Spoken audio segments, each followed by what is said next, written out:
जैसा कि आप सब जानते हैं कि हम पूरी भगवत गीता पढ़ रहे हैं और कल हमने देखा कि भगवान ने बताया कि भगवत ज्ञान अध्याय 7 में हमने जाना कि उनके बारे में हम जान पाए कि वो बता क्या रहे हैं, वो हैं कौन, भगवत ज्ञान। और आज अध्याय 8 पहले उन्होंने बताया कि मैं ये हूँ, और अब क्या बता रहे हैं भगवान कृष्ण हमारे ऊपर कृपा करके कि मुझे तुम पा कैसे सकते हो, मुझे तुम कैसे प्राप्त कर सकते हो, क्या करो जो तुम मुझे पालोगे।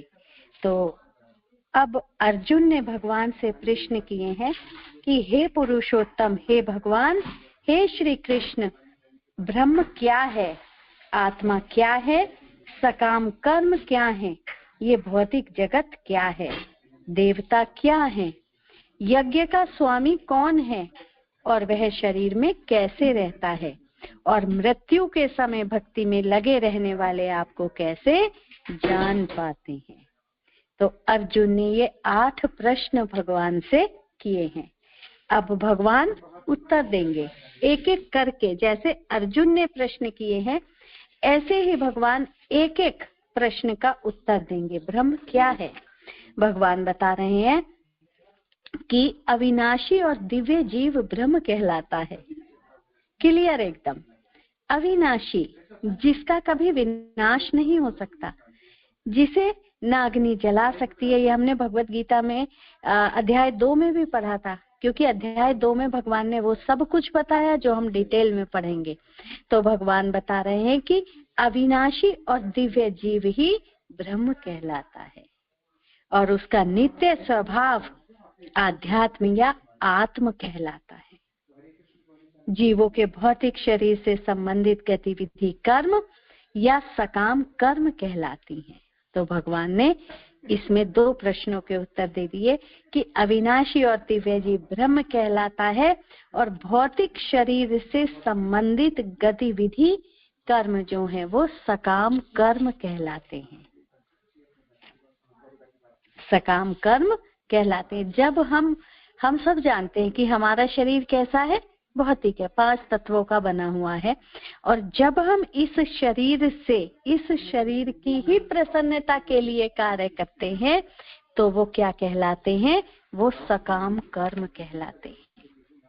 हे देहधारियों में श्रेष्ठ, निरंतर परिवर्तनशील ये भौतिक प्रकृति अधिभूत अभिव्यक्ति कहलाती है। भगवान का विराट रूप, जिसमें सूर्य तथा चंद्र जैसे समस्त देवता सम्मिलित हैं, अधिदैव कहलाते हैं, और प्रत्येक देहधारी के हृदय में परमात्मा स्वरूप स्थित मैं, स्वयं मैं अर्जुन, परमेश्वर अधियज्ञ यज्ञ का स्वामी कहलाता हूँ। जो मैं स्वयं सबके हृदय में हूँ, मैं क्या हूँ? मैं यज्ञ का स्वामी हूँ। और बता रहे हैं भगवान कि मुझे कैसे पा सकते हो, कैसे मुझे पाओगे? अंत काले च मामेव स्मरण मुक्ता कलेवरम यह प्रयाति स मदभावम याति नास्त्यत्र संशयः। भगवान कह रहे हैं कि और सुनो अर्जुन, जीवन के अंत में जो केवल मेरा स्मरण करते हुए शरीर का त्याग करता है, वह तुरंत मेरे स्वभाव को प्राप्त करता है, इसमें रंच मात्र भी संदेह नहीं है। अंत काले च मामेव स्मरण मुक्ता कलेवरम। कलेवरम मीन्स ये शरीर, जो इस शरीर को छोड़ते समय मेरा स्मरण करता है, उसमें संदेह नहीं है, एक जरा सा भी संदेह नहीं है, वो तुरंत मुझे प्राप्त करता है। यही तो कठिन है, कैसे अंत समय में उनका नाम निकलेगा। यही तो हम सब प्रयास करते हैं दिन रात। यही तो तैयारी है कि उस समय में जब हमें सबसे अधिक आवश्यकता होगी और वही हमारे पास होंगे, सारे हमारे जो जन हैं, पति पत्नी, भाई बंधु, पुत्र पुत्री, सारे प्रिय जन, कोई ना होगा हमारे साथ, बस कृष्ण होंगे। वो कब? जब हम अंत समय में, चाहे अगर हमें उनके पास जाना है तो अंत समय में यदि हमने उनका नाम पुकारा तो हम उन्हें प्राप्त करेंगे, इसमें रंच मात्र भी संदेह नहीं है। और यदि उनको नहीं पुकारा, अपने पुत्र पौत्र, अपने प्रिय जनों को, पति पत्नी बच्चों को पुकारा, तो फिर तो हम क्या कर सकते हैं? आगे बता रहे हैं भगवान हर चीज का उत्तर देंगे। यम यम वापी स्मरण भावम त्यज्यन्ते कलेवरम तम तम वेति कौन्ते सदा तद्भाव भाविता। हे कुंती पुत्र, शरीर त्यागते समय मनुष्य जिस जिस भाव का स्मरण करता है वह उस भाव को निश्चित रूप से प्राप्त करता है।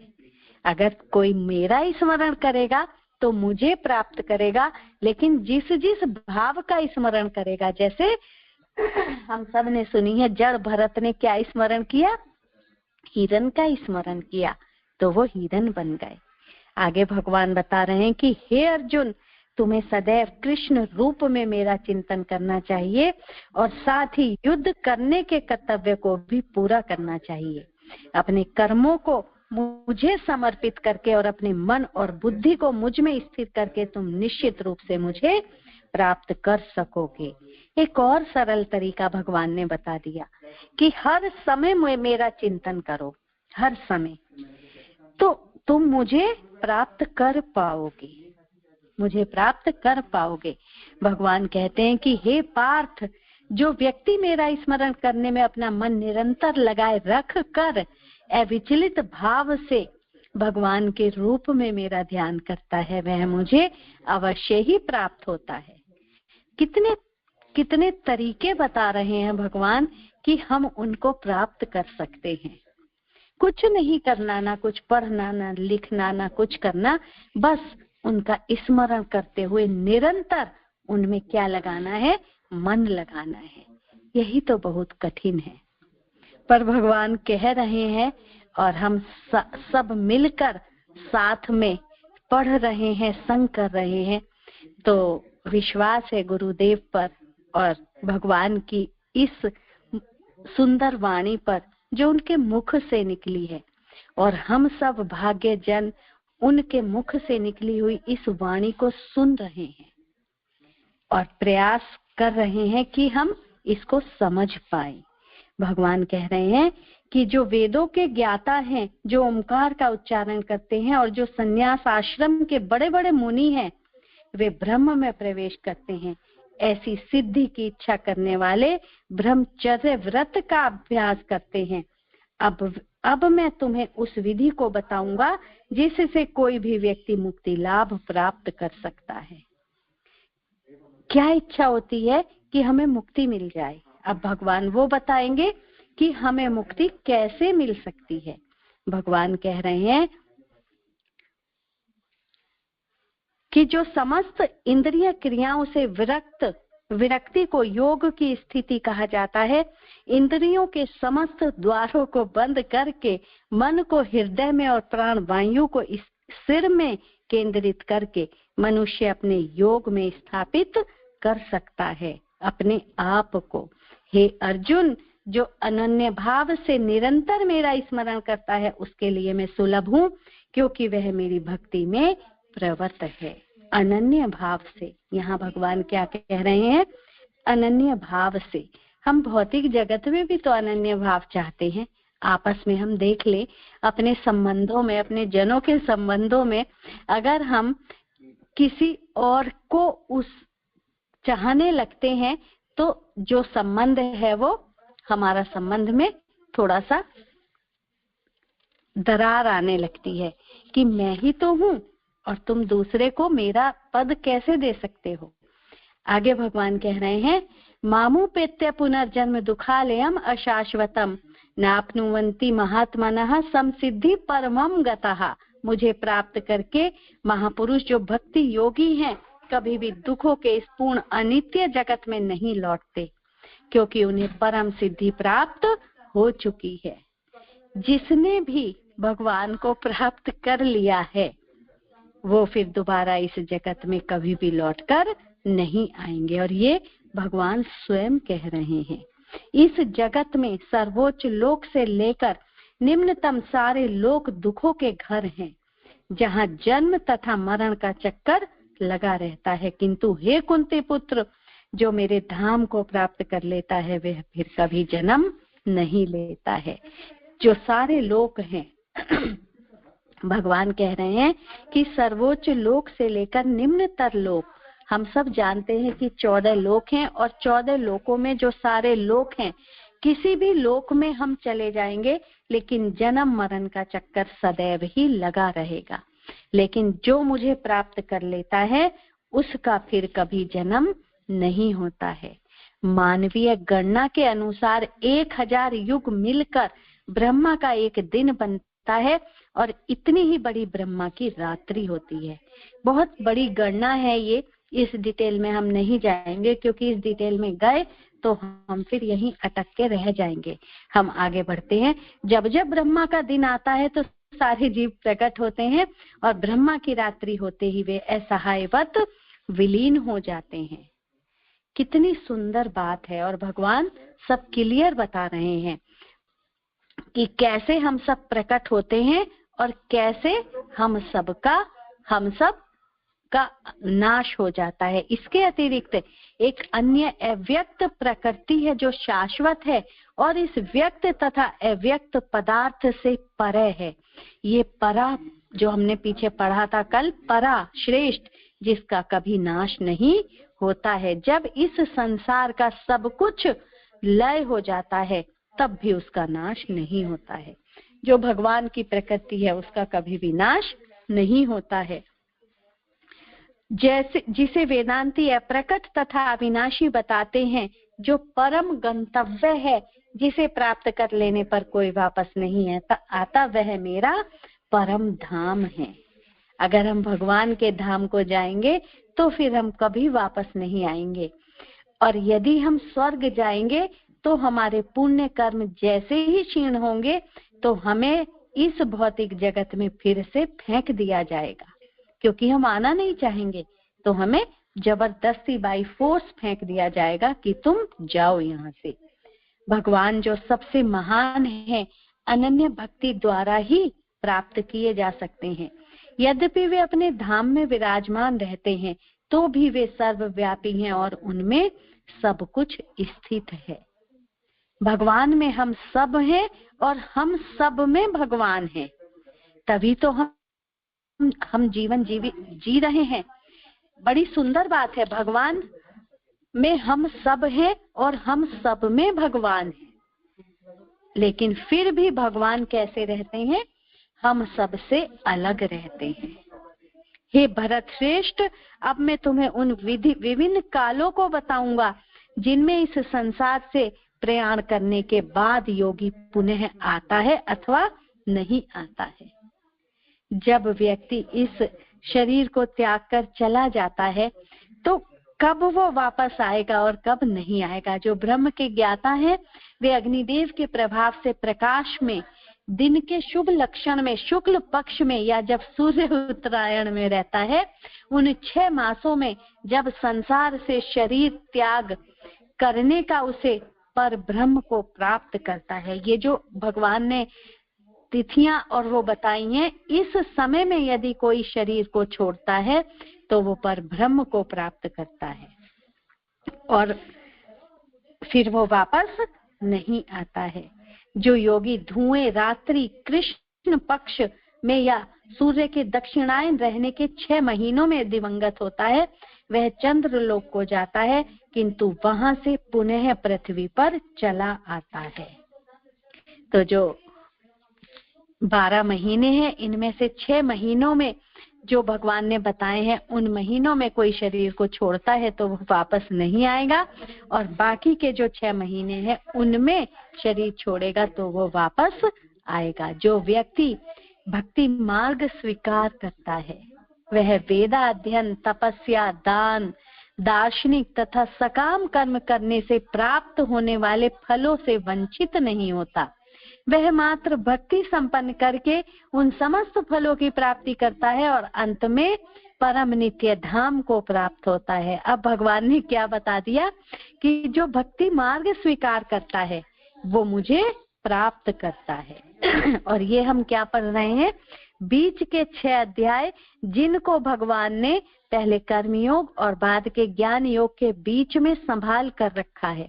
जैसे हम अपने घर में जो हमारे कीमती सामान है तो उनको हम संभाल कर रखते हैं कि कहीं किसी की नजर ना पड़ जाए, कहीं कोई देख ना ले, ऐसे ही भगवान ने ये भक्ति योग के जो 6 अध्याय हैं इनको भगवान ने बीच में संभाल कर रखा है ताकि हर कोई इन्हें एकदम से ना देख ले।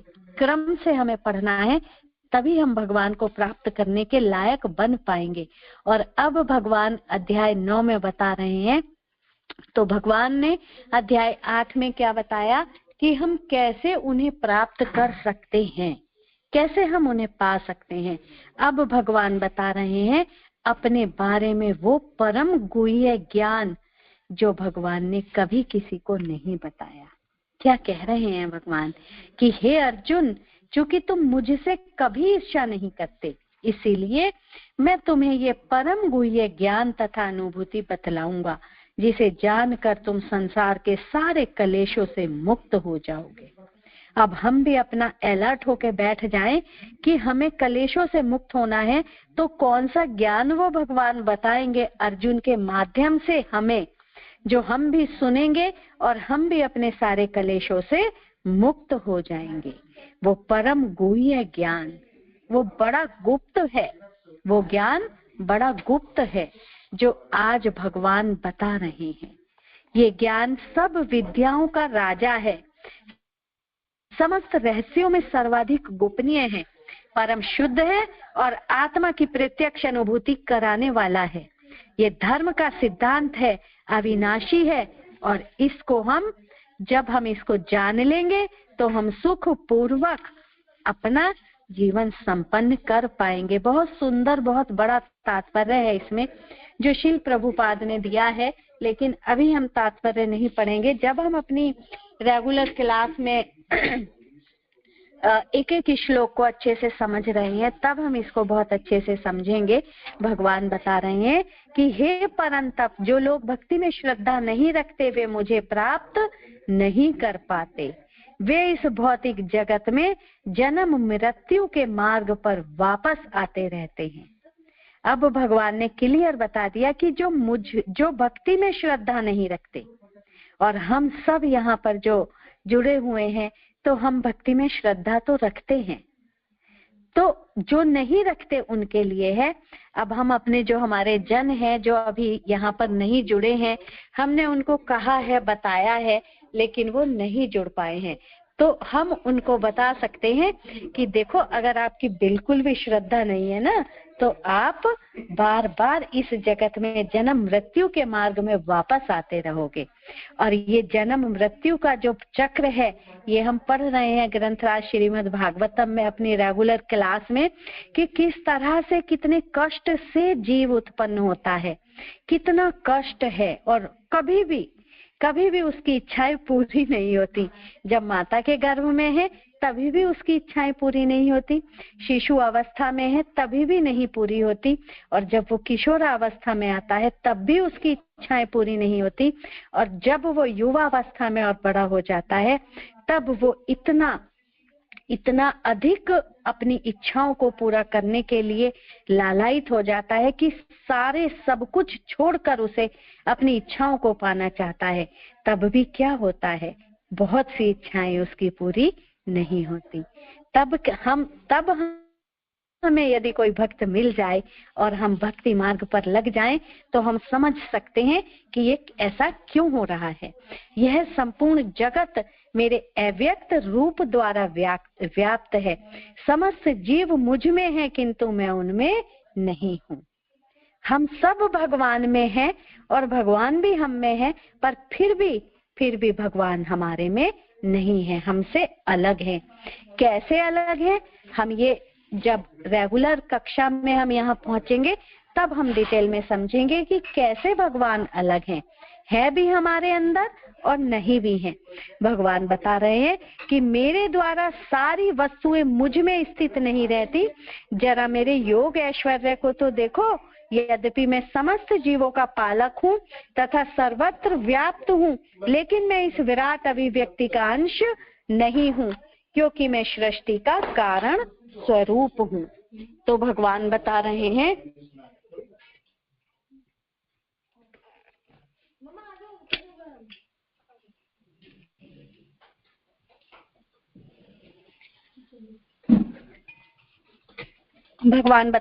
कि सारी सृष्टि, सारी वस्तुएं उन्हीं में स्थित नहीं, उन्हीं से उत्पन्न है और मुझ में स्थित नहीं रहती हैं। सब कुछ, सारा ये जगत उन्हीं से उत्पन्न है और उनमें स्थित फिर भी नहीं है।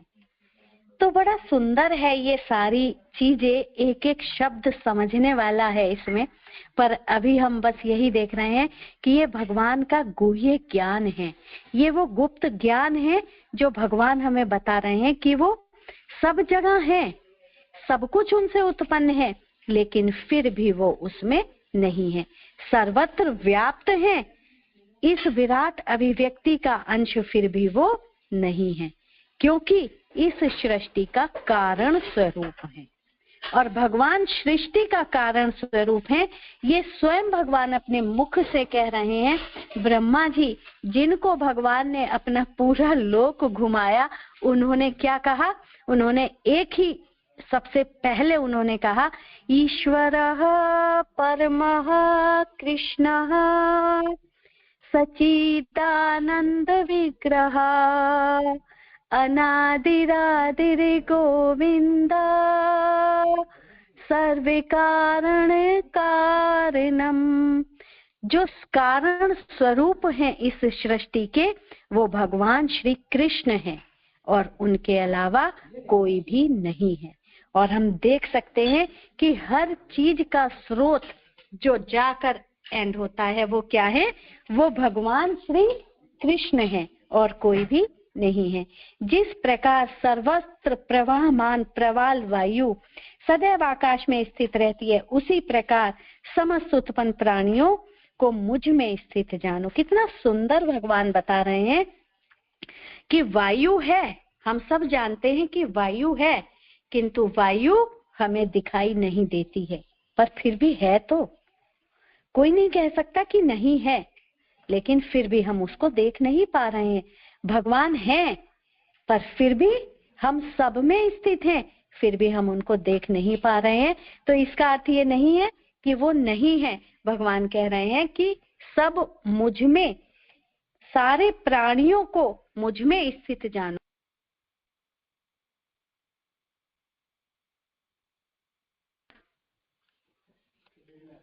आगे भगवान बता रहे हैं, सर्वभूतानि कौन्तेय प्रकृतिम यान्ति मामिकाम कल्पक्षय पुनस्थानि कल्पादो विसर्जाम्यहम्। हे कुंती पुत्र, कल्प का अंत होने पर सारे प्राणी मेरी प्रकृति में प्रवेश करते हैं और अन्य कल्प के प्रारंभ होने पर मैं उन्हें अपनी शक्ति से पुनः उत्पन्न करता हूँ। जो प्रश्न थे अर्जुन के, एक एक प्रश्न का उत्तर हम देख रहे हैं कि किस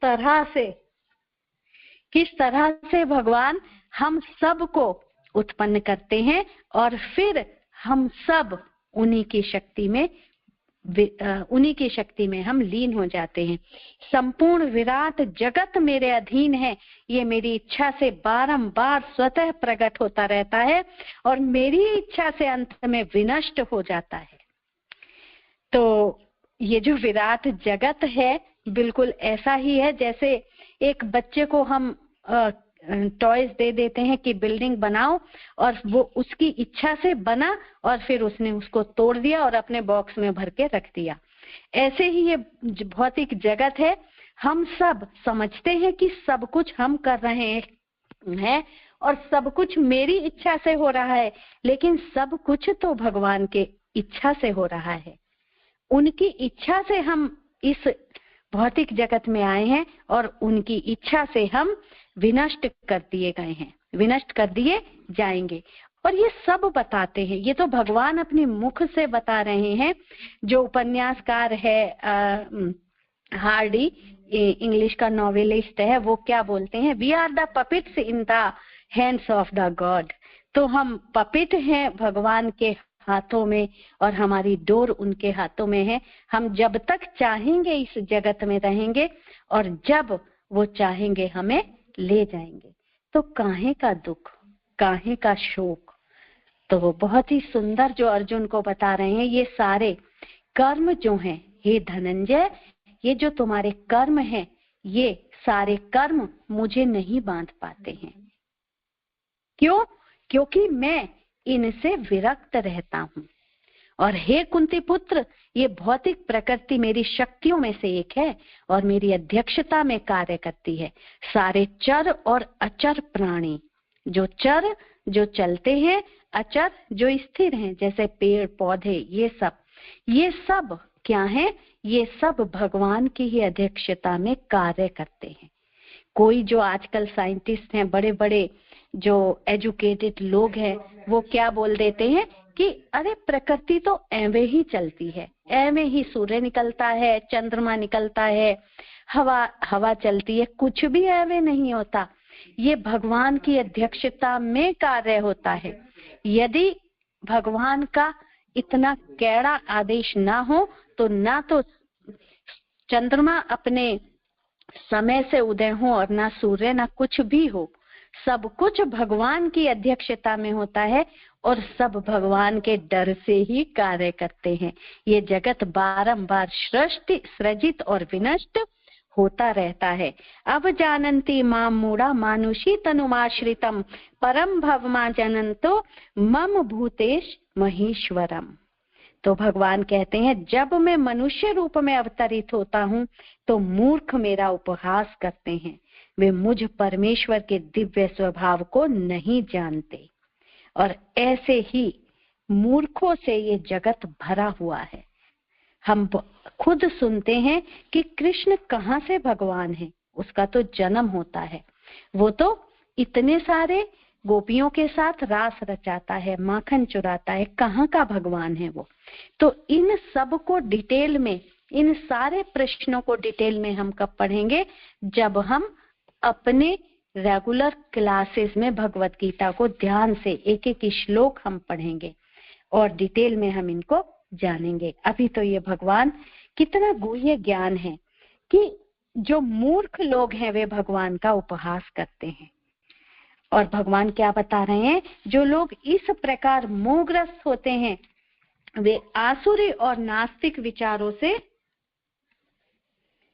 विचारों के प्रति आकृष्ट रहते हैं। इस मोहग्रस्त अवस्था में उनकी मुक्ति, आशा, उनके सकाम कर्म, ज्ञान तथा अनुशीलन सभी निष्फल हो जाते हैं। क्योंकि जब कोई मोहग्रस्त रहता है और मोह में फंसा हुआ होता है तो वो कोई भी कार्य सही से नहीं कर पाता है। हम देख सकते हैं अपने आप को ही, अगर हम किसी मोह में ऐसे फंसे हुए हैं तो हम किचन में भी काम ढंग से नहीं कर पाएंगे और कुछ भी नहीं कर पाएंगे, क्योंकि वो जो मोह का पड़ला है वो हमारे ऊपर प्रबल हो जाता है। और भगवान क्या कह रहे हैं? सततम कीर्तयन्तो माम यत्यंश दृढ़ व्रताः नमस्तस्यन् से माम भक्तया नित्य युक्ता उपासते। हे महात्मा, ये महात्मा मेरी महिमा का नित्य कीर्तन करते हुए, दृढ़ संकल्प के साथ प्रयास करते हुए, मुझे नमस्कार करते हुए भक्ति भाव से निरंतर मेरी पूजा करते हैं। कौन महात्मा? जो मुझे जानना चाहते हैं, जो मुझे पाना चाहते हैं। और अन्य लोग जो ज्ञान के अनुशीलन द्वारा यज्ञ में लगे रहते हैं, वे भगवान की पूजा उनके अद्वैय रूप में, विविध रूपों में तथा विश्व रूप में करते हैं।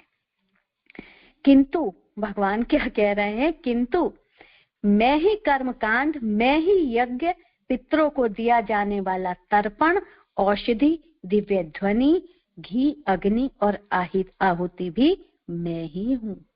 भगवान कह रहे हैं कि मैं सब कुछ हूँ।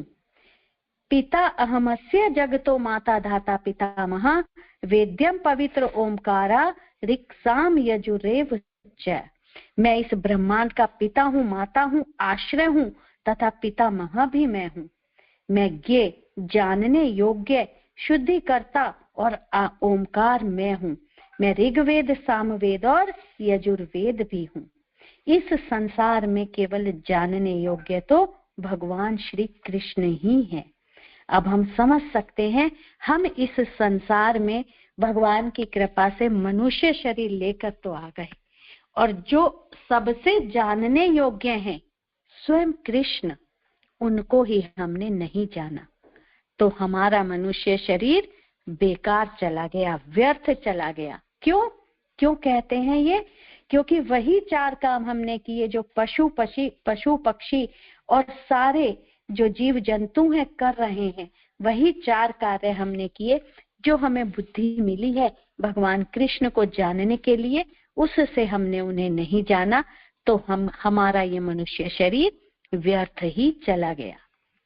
हे अर्जुन, मैं ही ताप प्रदान करता हूँ और वर्षा को रोकता और लाता हूँ। मैं अमरत्व हूँ, मैं साक्षात मृत्यु हूँ। आत्मा तथा पदार्थ दोनों मुझ में ही है। भगवान साक्षात मृत्यु है, काल है।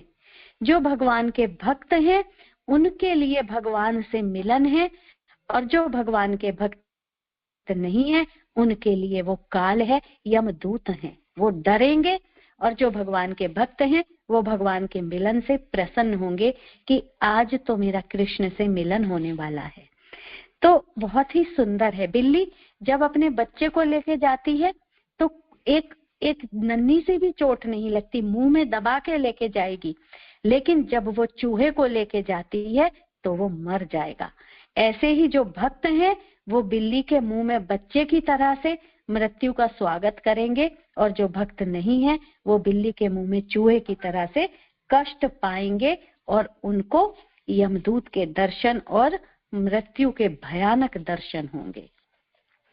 आगे भगवान बता रहे हैं,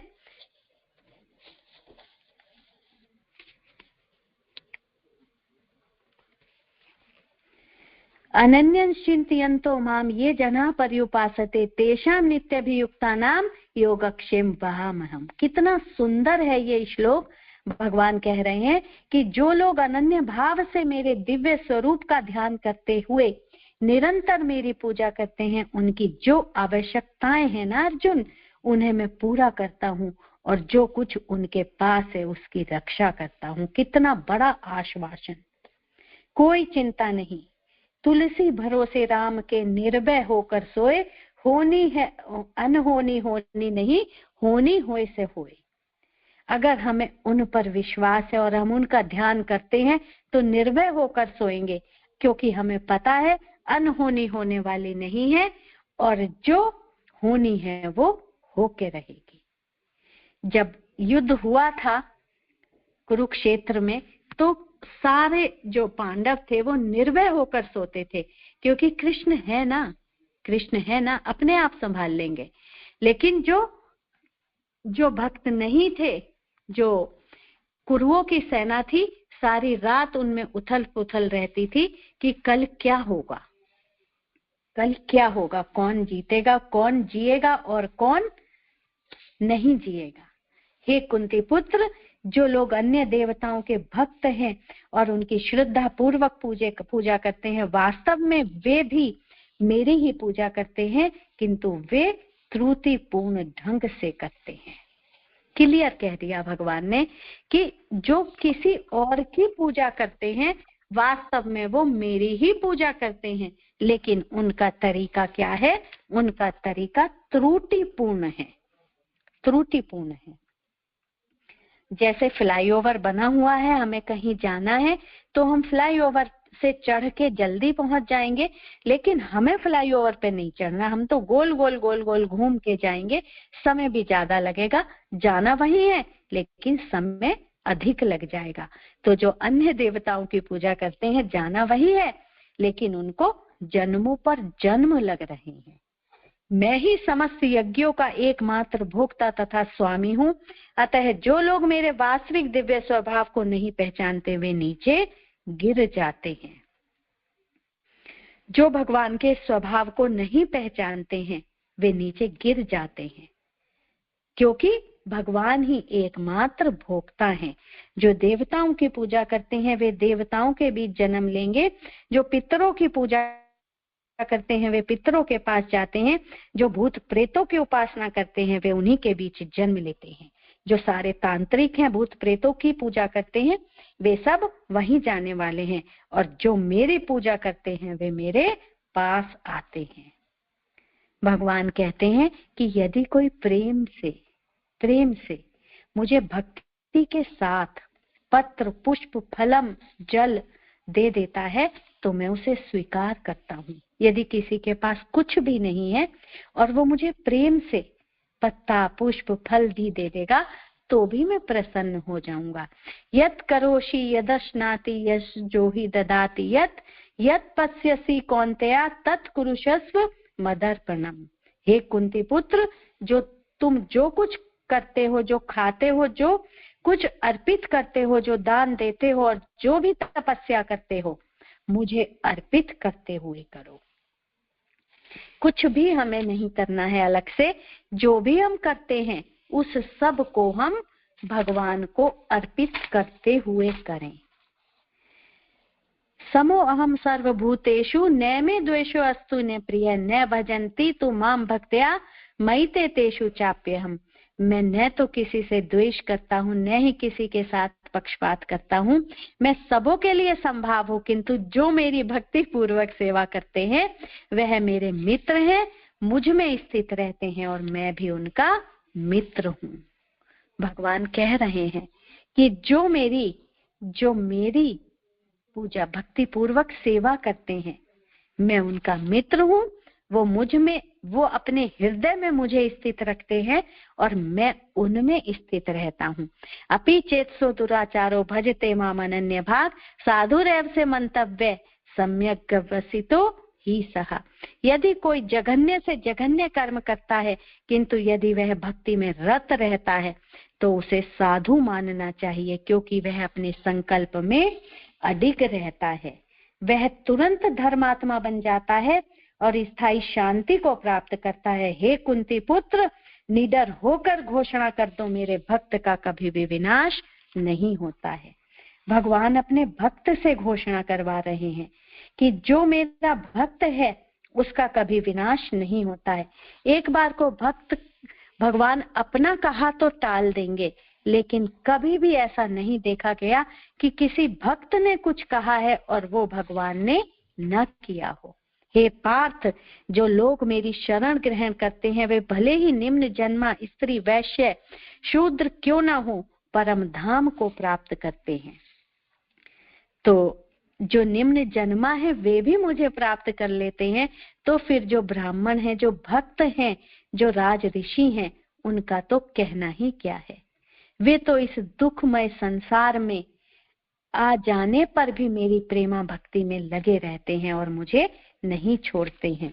और लास्ट में भगवान कह रहे हैं, मन मना भव मद भक्तो मद्याति माम नमस्कुरु मामे वैश्यसि युक्तैव माबात्महं मत परायणः। अपने मन को मेरे नित्य चिंतन में लगाओ, मेरे भक्त बनो, मुझे नमस्कार करो, मेरी पूजा करो। इस प्रकार मुझ में पूर्णतया तल्लीन होने पर तुम निश्चित रूप से मुझको प्राप्त कर पाओगे। तो भगवान ने पूरा बता दिया, पहले अपने बारे में बताया, जो मुझे तुम कैसे प्राप्त कर सकते हो, फिर उन्होंने वो गुह्य ज्ञान दिया जो गुप्त है, लेकिन उस गुप्त ज्ञान के माध्यम से हम भगवान को प्राप्त कर सकते हैं। कल हम अध्याय 10 करेंगे। आप सबका बहुत बहुत धन्यवाद। यदि किसी का कोई प्रश्न है या ऐड करना चाहते हैं तो कर सकते हैं। हरे कृष्णा, दंडवत प्रणाम सभी को।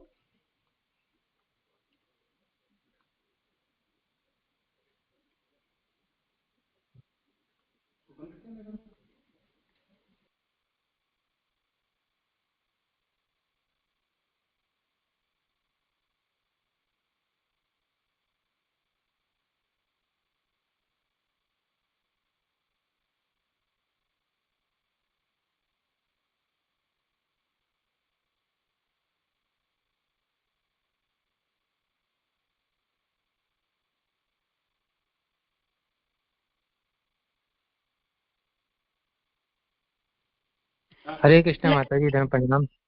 हरे कृष्णा, दंडवत प्रणाम प्रभु जी। माता जी धन प्रणाम। हरे कृष्णा प्रभु जी, दंडवत प्रणाम। बहुत सुंदर प्रश्न है। बिल्कुल भगवान ने बताया कि 4 प्रकार के जो हैं, ये जो भगवान ने बताए, ये जैसे कहते हैं कि प्रारंभिक स्थिति है, कि प्रारंभिक स्थिति में कोई कोई कैसे जुड़ते हैं। जैसे हम अपना देखें, हमारी प्रारंभिक स्थिति क्या थी इन चारों में से जो हम जुड़े, तो हम देखें तो बहुत सारे लोग जो है जानने के ज्ञान, उनको ज्ञान चाहिए कि कैसे सब कुछ होता है। तो ये हमारी प्रारंभिक स्थितियां हैं, और जब हम इन स्थितियों में जुड़ जाते हैं और फिर हम धीरे धीरे बढ़ना शुरू करते हैं और हम भक्ति प्रारंभ कर देते हैं, तब हम ऊपर ऊपर उठना शुरू होते हैं। और ये सब जो भगवान ने आज हमने पढ़ा कि उनको हम कैसे प्राप्त कर सकते हैं, जब हम ये कार्य करने लगते हैं, भगवान को हर समय अपने ध्यान करते हैं, उनके बारे में ही लगे रहते हैं, तो जब हम इस स्थिति पर पहुंचने लगते हैं तो हम शुद्ध अवस्था तक आने लगते हैं। तो ये जो चारों स्थिति हैं, ये प्रारंभिक स्थितियां हैं कि किस, भगवान ने बताया कि किस किस स्थिति में लोग मेरे पास आते हैं। ये प्रारंभिक स्थिति है कि कोई बहुत दुखी हो गया, हर तरह से ठुकरा दिया गया। जैसे हम पढ़ेंगे श्रीमद् भागवतम में, जैसे अवंतिका ब्राह्मण थे, अवंतिका ब्राह्मण था तो वो, उसको सबने ठुकरा दिया था, उसके पत्नी ने, उसके बच्चों ने, उसके रिश्तेदारों ने, पास पड़ोसियों ने, सबने उसको ठुकरा दिया था। और जब सबने ठुकरा दिया तो उसने बहुत सुंदर गीत गाया भागवतम में, और फिर वो दुखी होकर वो भगवान की भक्ति में लगा और उसने मुक्ति प्राप्त की। तो वो दुखी होकर आया, लगा, लेकिन इतना उच्च उसमें लग गया कि उसका दुख ही उसका मुक्ति का कारण बन गया। तो ये प्रारंभिक अवस्थाएं हैं जब हम लगते हैं भगवान के माध्यम से, अपनी जिज्ञासाओं को शांत करते हैं और फिर हम बाद में उन्हें पाते हैं। जैसे अर्थार्थी जो धन चाहते हैं, अब धन का उदाहरण हमारे पास शास्त्रों में ध्रुव महाराज का है कि उनको अपने पिता जैसा राज्य चाहिए था, तो वो उन्होंने स्टार्टिंग तो की कि उनको ये सब कुछ चाहिए और उन्होंने तपस्या की, लेकिन जब उन्होंने तपस्या की और जब भगवान के उन्हें दर्शन हुए तो वो सब कुछ भूल गए और फिर उन्होंने भगवान को पा लिया। तो ये प्रारंभिक अवस्थाएं हैं। हम जिस भी तरह से जुड़े, चाहे हम अर्थ जिज्ञासु, अर्थार्थी या ज्ञानी, जिस भी हमारे मन में हो, जिस भी तरीके से हम जुड़े, लेकिन जब हम जुड़ते जुड़ते भक्ति करने लगते हैं, भगवान से हम अपना तार जोड़ लेते हैं, जब हम जप करने लगते हैं हरे कृष्ण कृष्ण कृष्ण हरे हरे, हरे राम राम राम हरे हरे, तो हम शुद्ध होने लगते हैं। और जब हम शुद्ध होने लगते हैं तो धीरे धीरे हम फिर बढ़ने लगते हैं। तो तब हम ऊपर उठते उठते उन अवस्थाओं को प्राप्त करते हैं कि हम भगवान के धाम जा सकें। कुछ क्लियर कर पाई प्रभु जी में प्रश्न आपका? जी माता जी, बहुत सुंदर माता जी। माता जी एक चीज और मैं जानना चाहता हूँ कि ये जो शुद्ध भक्त के स्तर में पहुंचने की जो स्थिति है, वो क्या ये क्रमशः अर्थार्थी, जिज्ञासु और ज्ञानी के स्टेज से होके जाती है, या किसी भी स्टेज से सीधा शुद्ध भक्ति के स्तर पे पहुंचा जा सकता है? हरे कृष्णा माता जी, जय बना। हरे कृष्णा प्रभु जी, ये स्टेज नहीं हम इनको कह सकते। देखो, जब हम भगवान से जुड़ते हैं, है ना, तो ये 4 तरीके हैं जिनसे हम जुड़ते हैं, है ना। जैसे 2 उदाहरण हमने लिए अवंती के ब्राह्मण का या उनका, तो हम इन तरीकों से, जो नॉर्मल व्यक्ति इन तरीकों से जुड़ते हैं। और इसके बाद देखो, ना तो किसी की, ऐसे भी बहुत सारे व्यक्ति हैं, ना तो उनकी कुछ जानने की इच्छा है, ना वो दुखी है, ना उनको धन चाहिए, धन भी उनके पास ठीक ठाक है, तो वो फिर क्यों जुड़ते हैं? उन पर किसी भक्त की अहतु की कृपा हो जाती है तो वो जुड़ते हैं। और जब उन पर किसी भक्त की कृपा होती है तो वो जो जुड़ते हैं, वो फिर, उनकी ये चीजें तो है नहीं कि वो दुखी हैं या उनकी जिज्ञासा है, या उनको धन चाहिए, या उनको ज्ञान चाहिए, फिर वो भक्त की कृपा से जुड़ते हैं और वो भक्त पर विश्वास करते हैं। और भगवान ने जब भक्त से ही घोषणा करवाई है, और जब किसी भक्त के माध्यम से ही हम जुड़ेंगे तो उसकी प्रगति तो फिर दिन दूनी रात चौगनी तरक्की करेगी। वो फिर इन चीजों से नहीं जुड़ते, वो फिर अहतु की कृपा से जुड़ जाते हैं। तो ऐसे ही हैं जो, ये तो 4 प्रकार भगवान ने जनरल बताए कि मतलब जनरल लोग इन कारणों से जुड़ जाते हैं, जो ये कारण है। लेकिन जो अहतु की कृपा जिन पर हो जाती है वो वैसे ही जुड़ जाते हैं। जैसे हमारे बीच में रेणु माता जी हैं, हमारी रेगुलर बहुत सुंदर हमारी श्रोता हैं, और जब भी जरूरत पड़ती है वो सेवा भी करती हैं, कुछ भी उन्हें सेवा दो। तो वो क्या बता रही थी, उनकी ना तो कोई इन चारों में से मुझे नहीं लगता कुछ भी था उनका, वो बस ऐसे ही उनके बच्चे का एग्जाम था और ऐसे ही बैठ गए यहाँ के बस मंदिर में, बाई चांस एस्कॉन मंदिर में जैसे बैठते हैं 3-4 घंटे बैठना होता है पेरेंट्स को, और वहां बैठी, एक भक्त से मिली और उन्होंने उनको माला दे दी और बस हो गया काम शुरू। तो इस तरह से उनका कुछ भी नहीं था, पर फिर भी वो आज इतनी सुंदर भक्त हैं। तो इस तरह से हम जुड़ते हैं प्रभु जी, कोई भी कारण हमारा हो सकता है।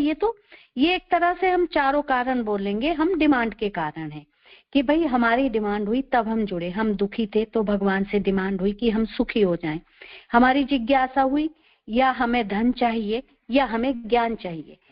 इनसे ऊपर जो शुद्ध भक्ति में निकलते हैं वो अहतु की कृपा से भी जुड़ते हैं, और ये भी शुद्ध भक्त बन सकते हैं, क्योंकि भगवान ने कहा है कि करोड़ों करोड़ों व्यक्ति जुड़ते हैं, कोई एक ही है जो शुद्ध भक्त बनता है।